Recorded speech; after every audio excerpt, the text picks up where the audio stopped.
नमस्कार, बहुत बहुत स्वागत आपका आनादि टीवी पर। मैं हूं आपके साथ पारुल। सदी का सबसे बड़ा चुनाव और चुनाव के नतीजे आज आना शुरू हो जाएंगे ठीक 8 बजे से। ये जो आप चलिए आपकी स्क्रीन पर देख रहे हैं इसमें नंबर्स आना शुरू हो जाएंगे, जिनमें कुछ सीटों को अगर आप देखिए तो उसमें एक सीट ऐसी है जो पहले से ही बीजेपी के पास है, तो एक नंबर तो पहले से ही भर दीजिए टीम। और उसके बाद आप देखिए आगे बढ़ते चलेंगे तो जैसे जैसे रुझान आते आएंगे वैसे वैसे आप तक हम वो तस्वीरें भी पहुंचाते जाएंगे। छत्तीसगढ़ की हम बात करने वाले हैं। आधी घंटा छत्तीसगढ़ को पूरी तरीके से टटोलेंगे। तो 11 लोकसभा सीटों के नतीजे आज छत्तीसगढ़ में आने वाले हैं। पूर्व मुख्यमंत्री सहित 220 प्रत्याशियों की किस्मत का फैसला होगा। 8 बजे से मतगणना शुरू हो जाएगी। मतगणना स्थलों पर इस बार सुरक्षा के पुख्ता इंतजाम किए गए हैं, क्योंकि पहले से ही जो बयानात कल से आ रहे हैं उनके मद्देनजर चुनाव आयोग ने भी सुरक्षा के लिहाज से अपनी तैयारी कर ली है।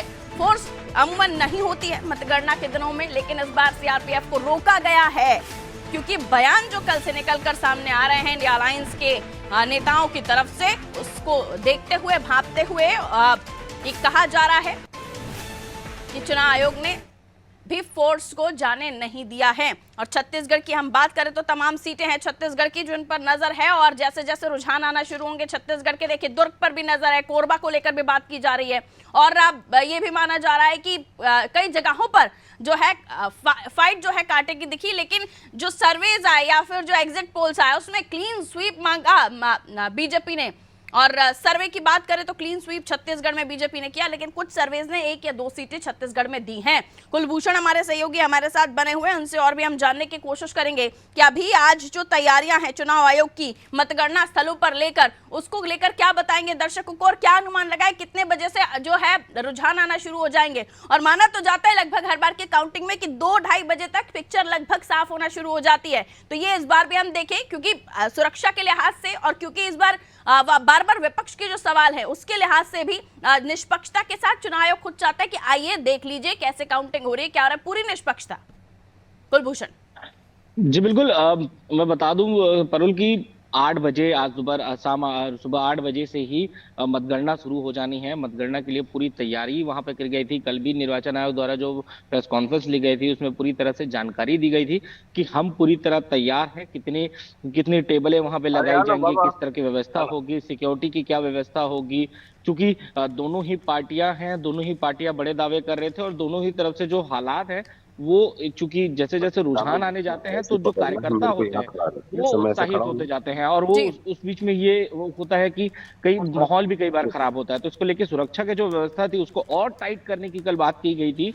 आज सुबह 8 बजे से ही लगातार जो है वो मतगणना स्थल पर फोर्स पूरी तैनात है। टीम सुबह से 7 बजे से यहाँ पहुंच चुकी है। 8 बजे ठीक सबसे पहले डाक मतपत्रों की गिनती यहाँ पर शुरू होगी। डाक मतपत्रों के बाद जो है वो उसके बाद मतगणना शुरू की जाएगी। सभी विधानसभा क्षेत्रों के सभी अलग अलग एरिया में कुछ 14-14 टेबल, हर विधानसभा क्षेत्रों में 14-14 टेबल वहां पर लगाए गए हैं जी। और सभी की गिनती यहाँ पर शुरू की जाएगी। मैं बता दूं कि अभी तक के जो रुझान है, कल देर रात तक दोनों ही पार्टी के कार्यकर्ता दोनों ही पार्टी के कार्यकर्ता रात भर जो है वो कार्यालय में माहौल वहां पर रहा, भीड़ वहां पर रहा, रात भर वो वहां पर जगह है। आज सुबह से ही जो गाड़ियां हैं, अलग अलग पार्टी की गाड़ियां जो हैं वो शहर में घूमते हम लोग को नजर आ गई थी। सभी जो हैं वो मतगणना स्थल की ओर बढ़ रही हैं। भारी संख्या में जो लोग हैं वो मतगणना स्थल पहुंच रहे हैं। किस तरह के हालात होंगे, किस तरह से, जैसे 10 बजे के बाद जो होता है, जो पहला रुझान जो होता है वो सुबह 10-11 बजे के बाद आना शुरू हो जाता है। तो जैसे ही वो पहला रुझान आएगा और उसके साथ ही जो वहां पर लोगों का उत्साह है वो अलग देखने को है। अभी हम कुछ देर बाद जैसे ही वहां से लाइव होंगे हम वहां से वो पूरी अपडेट आपको देंगे कि किस तरह से लगातार आज दिन भर की अपडेट, क्या हालात वहां बने हुए हैं, क्या दोनों तरफ से क्या रुझान आ रहे हैं, किस तरह की पार्टी जो है, कौन सी पार्टी आगे है, कौन सी पीछे है।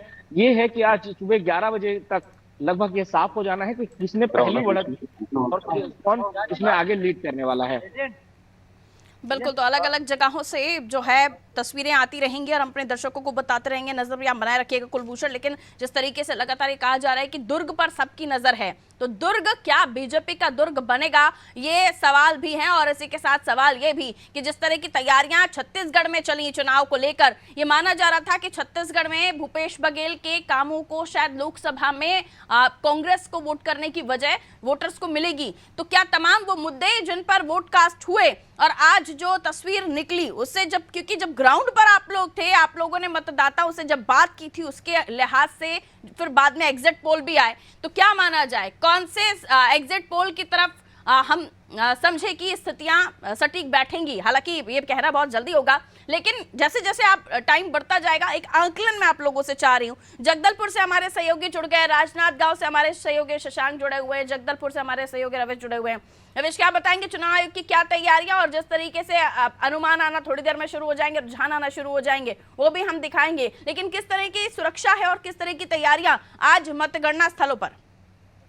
ठीक है, इलेक्ट्रिक चुनाव के दौरान जो है सुरक्षा की दृष्टि से सीआरपीएफ की पूरी टीम सुबह से कल दिन भर से मुस्तैद है।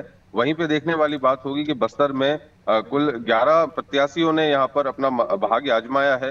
अप्रैल के 19 तारीख को यहाँ पर प्रथम चरण का चुनाव हुआ था, जहाँ पर कुल 11 प्रत्याशियों ने 3 विधानसभाओं में 68% के लगभग उन्होंने यहाँ पर जो है मतदान की जो प्रतिशत दर्ज किया गया था। वहीं हम बात करें वर्तमान में लोकसभा सीट से यहाँ पर बीजेपी से महेश कश्यप जो है, जो एक बीजेपी कार्यकर्ता रहे हैं, उनको यहाँ पर टिकट दी गई है। वहीं हम बात करें कि कवासी लखमा जो 6 वर्षों से कोंटा और विधानसभा क्षेत्र से प्रत्याशी रहे हैं, जो कि 6 बार उन्होंने विधायकी हासिल की है। वहीं हम बात करें बस्तर की, तो बस्तर में 6 वर्षों से करीबन 6 सालों से यहाँ पर चुनाव को बीजेपी के द्वारा यहाँ पे गढ़ माना गया है। वहीं रोमांचक बात यह होगी क्योंकि कवासी लखमा जो कांग्रेस की प्रत्याशी हैं, उनको 6 बार से विधायकी यहाँ पर हासिल हुई है, उनको हरा पाना संभव नहीं है। तो रोमांचक जो है मुकाबला यहाँ पर होने वाला है और सभी पार्टियों के प्रत्याशी सुबह से यहाँ पर जो है अपना प्रतिनिधि की जो है विजेता होने की सूचना को लेकर के सभी लोग यहाँ पर उपस्थित हैं। और सुरक्षा की दृष्टि से सीआरपी की टीम पूरी मुस्तैद है और स्ट्रांग रूम में रखी मशीनों की जो काउंटिंग है 8:30 बजे से यहाँ से स्टार्ट होगी काउंटिंग। जी बिल्कुल, तो रोमांचक तो है ही, लेकिन सस्पेंस है। और मैं तो कहती हूँ जितने उम्मीदवार हैं उनका रत जगा हुआ होगा, रात भर जागे होंगे और आज सुबह से हनुमान जी से मंगल कामनाएं कर रहे होंगे कि मंगल का दिन उनके पक्ष में आ जाए। लेकिन छत्तीसगढ़ की राजनीति भी अपनी जगह दिलचस्प है और बस्तर के बारे में भी आप बता रहे थे, एक अपने आप में खुद ही में एक पूरा राज्य है बस्तर, आप जो एरिया वाइज भी हम समझने की कोशिश करें तो। चलिए शशांक की तरफ चलते हैं। राजनांदगांव हाई प्रोफाइल एरिया, जिसको लेकर ये माना जा रहा है कि राजनांदगांव, वैसे तो छत्तीसगढ़ की तमाम ऐसी सीटें हैं जिनको लेकर ये कहा जा रहा है कि बीजेपी यहाँ पर कड़ी फाइट दे रही है और बीजेपी बिल्कुल निश्चिंत स्थिति में दिखाई दे रही है। उनका कहना है कि हम तो क्लीन स्वीप कर रहे हैं। राजनांदगांव में चुनाव आयोग की जो मतगणना की तैयारियां हैं, और अगर कोई बयानबाजी इस बीच कल से अभी तक में आई हो, वो भी दर्शकों को अपडेट करा दीजिए। शशांक अनम्यूट कीजिएगा। जी हाँ, ठीक है, आवाज आ रही है आपकी, कहिए। जी बिल्कुल, लगातार जो राजनांदगांव लोकसभा सीट है वो न कि प्रदेश बल्कि देश में एक हाई प्रोफाइल सीट है मानी जा रही है, क्योंकि यहाँ पर प्रदेश के पूर्व मुख्यमंत्री भूपेश बघेल और सिटिंग सांसद भाजपा की ओर से संतोष पांडे के बीच सीधी टक्कर है। बात की जाए चुनाव आयोग की तैयारियों की, तो मतगणना स्थल पर 3 लेयर्स पर जो है सिक्योरिटी डिप्लॉय की गई है, जहां अंदरूनी सिक्योरिटी जो है वो केंद्रीय सुरक्षा बलों के हाथ में है, जिसके बाद सीएएफ के बल की ड्यूटी लगाई गई है और जो बाहरी आउटर लेयर कहा जाता है उसे जिला पुलिस के जवान संभाले हुए हैं। आप फिर पीछे देख भी पा रहे होंगे कि आने जाने वाले तमाम जितने लोग हैं उनको पूरा चेक किया जा रहा है। ये राजनीतिक गेट है जहां से राजनीतिक दलों के अभ्यर्थी अंदर जा रहे हैं और 8 बजे से मतगणना होनी है। शुरुआती दौर पर जो डाक मत पत्र है उनकी गिनती की जाएगी, जिसके बाद कहीं ना कहीं 9 सवा 9 बजे तक पहले जो शुरुआती रुझान है वो आने शुरू हो जाएंगे। वहीं बात की जाए राजनीतिक हलचल की, तो कल का दिन लगभग हलचल भरा रहा। जहां भूपेश बघेल और कांग्रेस पार्टी ने ईवीएम को लेकर कई सवाल उठाए थे, जिसे कहीं ना कहीं जो निर्वाचन आयोग थे उन्होंने देर रात प्रेस विज्ञप्ति जारी कर उसे साफ तौर पर भ्रामक जानकारी और गलत आरोप लगाना का जो है वो उन्होंने कहा है। इस बीच देखा जा रहा है कि लगातार कड़ी टक्कर इस सीट पर मानी जा रही है। मार्जिन जो है वो जो पिछले लगभग 3 चुनाव है जहां पर भाजपा का यह गढ़ माना जा रहा है, उसको कहीं ना कहीं इस बार अंतर कम होता नजर आएगा। माना जाए कि 50,000 के अंदर ही चाहे जो दोनों में से जो भी पार्टी जीते अंतर रहेगा। जी पारुल। बिल्कुल, लेकिन राजनांदगांव की अगर मैं बात करूं तो जाहिर सी बात है यहाँ से सीधे तौर पर भूपेश बघेल की खुद की अग्नि परीक्षा है, खुद का ही उनका पूरा सब कुछ दांव पर लगा हुआ है, क्योंकि 5 साल सरकार में रहे, सरकार नहीं बचा पाए, अब उन्हें जीतना होगा। लेकिन ऐसी परिस्थितियां दिख नहीं रही हैं शशांक उनकी सीट पर भी। तो क्या माना जाए जिस तरह की स्थितियां बन रही हैं, भूपेश बघेल साहब का राजनीतिक करियर आगे क्या? और एक जो सवाल आपने किया कि जो राजनीतिक दल है, विपक्षी दल है, उन्होंने ईवीएम को लेकर सवाल उठाए। उत्तर प्रदेश से तो ऐसी बातें भी सामने आई कि कफन बांध लो सर पे, डू और डाई है। तो ये क्या करना चाह रहा है? विपक्ष समझ से परे है। इस लोकतंत्र के महाउत्सव में जनता का जनादेश जो आएगा उसे सराखों पर स्वीकार करना होगा। इस तरह की बातें जिसके बाद चुनाव आयोग ने सीआरपी तैनात की है। जी बिल्कुल, लगातार जो है आरोप प्रत्यारोप का दौर देखने को मिला। जहां पिछले दिनों जब नामांकन भरने का समय था उस समय भी भूपेश बघेल बड़ी संख्या में लोगों पर घर से बाहर निकलकर नामांकन भरने की बात करते नजर आ रहे थे, जिसके पीछे तर्क निकलकर सामने आया था कि ईवीएम के जगह पर बैलेट से चुनाव हो सकता है। इसको लेकर परंतु वो भी विफल नजर आया, जिसके बाद बीते शाम कल जो था वो आरोप प्रत्यारोप देखने को मिला, जिसके बाद निर्वाचन आयोग ने इसका खंडन किया। इस तरह से कहीं ना कहीं जो ईवीएम का बूथ कहा जाता है वो चुनाव के जिस दिन काउंटिंग रहती है वो साफ तौर पर देखने को मिलता है। इस चुनाव में भी अछूता नहीं रहा और आरोप जो है ईवीएम पर लगता नजर आया। बात की जाए राजनीतिक दलों की तो कहीं ना कहीं भूपेश बघेल का करियर जो है वो दांव पर लगा हुआ है माना जाए, क्योंकि विधानसभा चुनाव में साख नहीं बचा पाए, जिसके बाद लोकसभा चुनाव में पार्टी ने उन्हें सेफ सीट मानी जा रही थी राजनांदगांव, क्योंकि यहाँ पर 5 विधायक हैं कांग्रेस के। लोकसभा अगर सीट की बात की जाए जहां पर कवर्धा, राजनांदगांव, मानपुर और खैरागढ़ जिला पड़ता है, यहाँ पर 5 और 3 का रेशियो है कांग्रेस और भाजपा विधायकों का। तो ऐसे में सेफ सीट जो थी वो मानी जा रही थी इसे, और कहीं ना कहीं संतोष पांडे कड़ी टक्कर देते नजर आ रहे हैं। हालांकि लीड का जो है जानकार बता रहे हैं लीड कम होगी, परंतु कहीं ना कहीं गढ़ जो है वो बचाने में भाजपा वो रहेगी।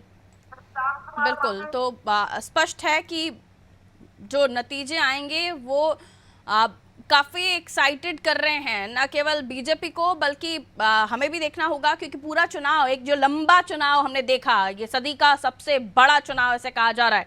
और उसके बाद अब नतीजे क्या आते हैं, एग्जिट पोल अपनी चीज़ें बता रहे हैं, लेकिन ये भी कहा गया कई सीटों पर फाइट टफ रही। मैं वापस रायपुर लिए चल रही हूँ, हमारे साथ हमारे सहयोगी जुड़े हुए कुलभूषण। ये कहा गया कि चुनाव दिलचस्प रहा, क्योंकि ये कहा जा रहा था कि एक मिनट में दुर्ग की तरफ चलती हूँ। दुर्ग विजय बघेल, राजेंद्र साहू। दुर्ग में भी हम जैसे शुरुआती दौर से कह रहे हैं कि विजय बघेल यहाँ से भतीजे मैदान में है भूपेश बघेल साहब के, और इनके सामने भी हैट्रिक लगाने की चुनौती है। राजेंद्र साहू वोटों को काटने के लिए उनको मैदान में उतारा था, लेकिन आज जो मतगणना हो रही है उसमें किसके लिए आप सोच रहे हैं? क्योंकि दुर्ग जिसे फतेह करने के लिए बीजेपी इस बार भी तैयार है, लेकिन उनको लगता है कि जो कोशिशें तमाम की जा रही हैं वो उनके लिए काफी थी, और वो आश्वस्त है कि दुर्ग भी फतेह कर रहे हैं वो। रविश जी, निश्चित रूप से जिस तरीके से आज 28 दिनों से भाजपा कांग्रेस के प्रत्याशी, चाहे भाजपा से विजय बघेल की बात करें या कांग्रेस से राजेंद्र साहू की, आज दोनों के जो ईवीएम में बंद आज वोटों का फैसला आज खुलने के कगार पे पहुंच गया है। अगर वही बात करें तो दोनों में कांटों की टक्कर है, जहां पे एक तरफ विजय बघेल सिटिंग एमपी है, सिटिंग सांसद है, वहीं दूसरी ओर कांग्रेस ने साहू समाज से आने वाले राजेंद्र साहू के ऊपर भरोसा जताया है। तो कहीं ना कहीं दुर्ग लोकसभा क्षेत्र को साहू बाहुल्य क्षेत्र के नाम से जाना जाता है, तो इस वजह से कहीं ना कहीं कांग्रेस ने जातीय समीकरण का एक गहरा खेल खेला हुआ है, परंतु आज क्लियर हो जाएगा कि आज ध्रुव लोकसभा क्षेत्र के करीब 7 लाख मतदाता किसे अपना सांसद चुनते हैं। जी, लेकिन दिलचस्प है, एक तरफ तो साहू भूपेश बघेल के करीबी माने जाते हैं, दूसरी तरफ विजय खुद भतीजे हैं। और जैसे कि आपने जातीय समीकरण को लेकर भी बात की, यहाँ ओबीसी फैक्टर भी बहुत बड़ा है और ये कहा जाता है ओबीसी वर्ग इतनी ज्यादा आबादी है कि वो जिसके पक्ष में चला जाए दुर्ग का किला उसके पास पहुंच जाएगा, दुर्ग फतेह कर लेगा। तो क्या माना जाए, क्योंकि इस बार स्थितियां अलग थी, एक लाभार्थी भी वर्ग था, महिला वर्ग अलग था, युवा वर्ग अलग था और बाकी चीजें तो है ही अपनी जगह, समस्याओं का अंबार। लेकिन इसके इतर बार बार ये कहा गया कि जनता, कई ऐसे वोटर्स थे जिनको कुछ नहीं दिखा, सिर्फ मोदी फैक्टर पर वो आगे बढ़ रहे थे, जिनको कुछ नहीं दिखा वो बीजेपी के सिंबल सिर्फ उनके लिए सब कुछ है। ऐसी स्थिति आप क्या मान रहे हैं, कितनी ऐसी आबादी होगी जिन्होंने जातिगत समीकरणों को ज्यादा माना या फिर मोदी फैक्टर को ज्यादा माना? नहीं, निश्चित रूप से बिल्कुल मैं आपकी बात से पूरी तरीके से सहमत हूँ, परंतु इस बात से इनकार नहीं किया जा सकता कि कहीं ना कहीं साहू समाज का, चूंकि अगर आप बीते चुनाव की भी बात करें तो 2014 में पूर्व गृह मंत्री ताम्रध्वज साहू जी ने भी यहाँ से ध्रुव लोकसभा क्षेत्र से चुनाव लड़ा था और भारी बहुमत के साथ वो जीत कर आए थे। तो कहीं ना कहीं कांग्रेस जिस प्रकार से राजेंद्र साहू जी पे अपना जो जाति समीकरण के नाम पे जिस प्रकार से दांव खेली है, तो निश्चित रूप से कहीं ना कहीं इस बात को यह साबित करता है कि कहीं ना कहीं साहू समाज चुनाव के में भारी है। ओबीसी वर्ग की बात करें तो ओबीसी वर्ग की भी बात को इनकार नहीं किया जा सकता। दूसरे नंबर पे दुर्ग जिले में आता है ओबीसी वर्ग, जहाँ पे ओबीसी भी बहुत संख्या में यहाँ पे वहाँ के समाज के लोग पाए जाते हैं यहाँ पे। परंतु कहीं ना कहीं इस बात को यह भी देखना होगा कि चूंकि 5 साल जो कार्यकाल है विजय बघेल जी का, उनका भी कार्यकाल लोगों ने देखा है, तो कहीं ना कहीं एक उम्मीद एक उठी हुई है राजेंद्र साहू जी के इसमें कि नए चेहरे को क्योंकि दुर्ग लोकसभा क्षेत्र का इतिहास रहा है, कहीं ना कहीं कई जो नए चेहरे हैं, चाहे वो पूर्व सांसद सरोज पांडे की बात की जाए या फिर ताम्रध्वज साहू जी की बात की जाए, तो या विजय बघेल जी की बात की जाए, नए चेहरों पे लोग यहाँ के सांसद को देखना पसंद करते हैं। जी बिल्कुल, जगदलपुर लिए चलती हूँ। आज बस्तर में जो उम्मीदवार रहे उनकी भी किस्मत ईवीएम में कैद हो चुकी है और अब आज तो नतीजे आएंगे और आज पता चलेगा कि जनता ने जो जनादेश दिया वो किसको खुश करने वाला है, किसके चेहरे पर आज उदासी होगी, क्या बताएंगे? रविश अनम्यूट कीजिएगा जी। रविश की आवाज नहीं मिल रही है, हम लौटेंगे रविश आपके पास। तो देखिए, काफी दिलचस्प रहे छत्तीसगढ़ के ये चुनाव भी, क्योंकि एक तरफ 5 साल की सरकार चलाने वाले भूपेश बघेल साहब की पूरी साख दाव पर और वो खुद भी मैदान में, और इसके साथ ही बीजेपी आश्वस्त की वो हैट्रिक लगाने जा रही है। पिछली बार देखिए 2019 में तो ये सर्कमस्टेंसेस थे कि उनकी सरकार भी नहीं थी राज्य में, उसके बाद वो 9 सीटें निकालने में कामयाब रहे थे, लेकिन उसके अभी स्थितियां ये थी कि 2 सीटें कांग्रेस के पास थी, लेकिन अब वो उन 2 सीटों को भी अपने पाले में लाना चाहते भारतीय जनता पार्टी। रविश कंप्लीट कीजिए जी। मैं आपको बता दूं कि अनुसूचित जनजाति जो सीट है यहाँ पर, तो कि एक नक्सलवाद यहाँ पर काफी प्रभावी रहा है। नक्सलवाद को लेकर के हम जब बात करते हैं तो बस्तर जो है प्रथम स्थान पे आता है, लेकिन कहीं ना कहीं यहाँ पर महिलाओं के द्वारा या फिर समाज के द्वारा जागरूक होकर इस बार जो है मतदान किया गया था। मतदान को देखते हुए प्रत्याशी के अंदर जो हम देख पाते हैं कि अंदरूनी क्षेत्र में चुनाव के दौरान बहुत मशक्कत करनी पड़ती है, और मशक्कत के बाद जब आज परिणाम का जो दिन आता है तो वहां पर कहीं ना कहीं दोनों प्रत्याशी और उनके जो पार्टी के जो लोग हैं वो काफी उत्साहित रहते हैं कि आज के दिन जो है किस तरीके से चुनाव का जो है आगाज होगा, और विजेता सीट को लेकर के काफी अच्छा खासा माहौल बना हुआ है। जी बिल्कुल, लेकिन जो चुनाव आयोग की तैयारियां हैं उनमें बार बार ये बताया जा रहा है कि सिक्योरिटी 3 लेयर सिक्योरिटी लगातार हम देख रहे हैं, और आप खासतौर पर बस्तर को लेकर अगर बात की जाए तो यहाँ पर तो वैसे ही बहुत ज्यादा सुरक्षा के इंतजामों के साथ चुनाव हुए थे, और उस वक्त मैं अगर याद कर रही हूँ तो फिर यहाँ पर एक पोलिंग बूथ के कुछ करीब में ही ब्लास्ट भी हुआ था। लेकिन आज चूंकि सुरक्षा के भी इंतजाम चुनाव आयोग लेकर चल रहा है, और जो दल हैं, राजनीतिक दल, उन्हें भी सब कुछ दिखाकर किया जाए, ये भी तैयारी है। और फिर कल से जो बयान आ रहे हैं विपक्षी दलों के, वो भी चुनाव आयोग के माइंड में है, इसको लेकर क्या बताएंगे? जी देखिए, पारदर्शिता के लिए यहाँ पर जो है कलेक्टर महोदय के द्वारा यहाँ पर एलईडी की व्यवस्था की गई है। जो शहर में 3 जगहों पर यहाँ पर एलईडी लगाई गई हुई है। साथ में बाहर स्ट्रांग रूम के बाहर भी जो है प्रत्यक्ष पारदर्शिता के लिए जो है एलईडी लगाई गई है, ताकि काउंटिंग के दौरान किसी के जहन में, किसी के दिमाग में इस तरीके का कुछ ना रह जाए। और चूंकि मैं आपको बता दूं, जब से ईवीएम मशीन जो है स्ट्रांग रूम में रखी गई थी, वहां पर कांग्रेसी प्रत्याशी हो, उन्होंने अपना यहाँ पर जो है टेंट लगा करके 24 घंटे यहाँ पर सबकी ड्यूटियां तैनात कर दी गई थी कि किसी भी प्रकार की यहाँ पर कोई छेड़छाड़ ना हो। पुलिस का हमेशा 24 आवर्स इंटू 7 यहाँ पर जो है मुस्तैद रही है, और काफी मात्रा में जो है पुलिस का जो जखीरा है वो हमेशा स्ट्रॉन्ग मशीन को लेकर के, और प्रत्याशियों के जो माइंड में अगर थोड़ा भी संकोच रहता है, उसको लेकर के पूरी पारदर्शिता अपनाई गई है। जी बिल्कुल, पारदर्शिता अपनाई गई है। और अब जाहिर सी बात है, जब जैसे जैसे समय जाएगा, अब ज़्यादा समय नहीं है, 8 बजे जब जो ईवीएम मशीनें हैं वो राजनीतिक दलों के जो एजेंट्स हैं उनके सामने खोली जाएंगी। बारी बारी से आ रही हूँ, क्योंकि वोट परसेंट को लेकर भी हम थोड़ा इस बार कंपेयर करें तो क्या माना जाए, क्योंकि जिस तरीके से राउंड्स हैं और ज़्यादातर प्रत्याशी जहाँ पर हो, ये भी थोड़ा सा अपडेटेड आंकड़े दीजिएगा आप सभी लोग, कि जहां पर ज्यादा प्रत्याशी हैं वहां से माना जा रहा है कि जो नतीजे हैं वो थोड़ा डिले हो सकते हैं, जहां पर कम प्रत्याशी होंगे वहां पर जल्दी नतीजे आ सकते हैं। रायपुर की बात कर लूं, क्या बताएंगे कुलभूषण? जी बिल्कुल, इस बार जो है एक तरफ जहां बृजमोहन अग्रवाल हैं, जिनके लिए कहा जाता है कि वो अब तक एक भी चुनाव नहीं हारे, उनको हराना लगभग नामुमकिन है। और वहीं दूसरी ओर विकास उपाध्याय है, जो पूर्व विधायक रह चुके हैं और एक बड़े युवा नेता के तौर पे पहले ही छत्तीसगढ़ में अपनी जगह बना चुके हैं, संसदीय सचिव भी रह चुके हैं। तो दोनों की एक अलग छवि है। लेकिन मैं जहां तक बात बताऊं वोट परसेंटेज की, तो यहाँ पे बृजमोहन अग्रवाल का जो पलड़ा है वो बहुत ज्यादा भारी है। और अभी तक के जितने हमको अपडेट मिले हैं, जितने भी हमको जानकारी मिले, उसके अनुसार में जो रुझान है वो बृजमोहन अग्रवाल के पलड़े में बहुत ज्यादा भारी है। यकीनन तौर पर विकास उपाध्याय ने भी काफी मेहनत की।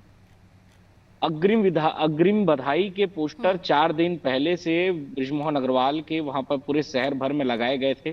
पूरे जिले में अग्रिम बधाई के पोस्टर जो थे वो बृजमोहन अग्रवाल के लिए उनके समर्थकों ने वहां पर लगा दिए थे।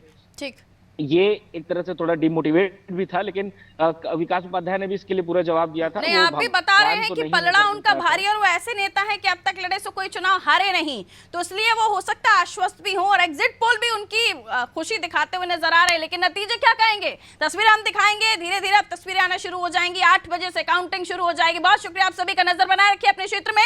मतगणना की तैयारियां तो हैं, लेकिन मतगणना 8 बजे से शुरू भी हो जाएगी। चुनाव आयोग की अपनी तैयारियां हैं, राजनीतिक दल भी मुस्तैदी से पैठ बनाकर बैठा हुआ है कि क्या होगा। पारदर्शिता के पूरे इंतजाम हम भी आपको नतीजों से पहले जो रुझान आ रहे हैं वो सबसे पहले दिखाने की कोशिश कर रहे हैं। बने रहिए हमारे साथ। छोटे से ब्रेक के बाद जल्द हाजिर।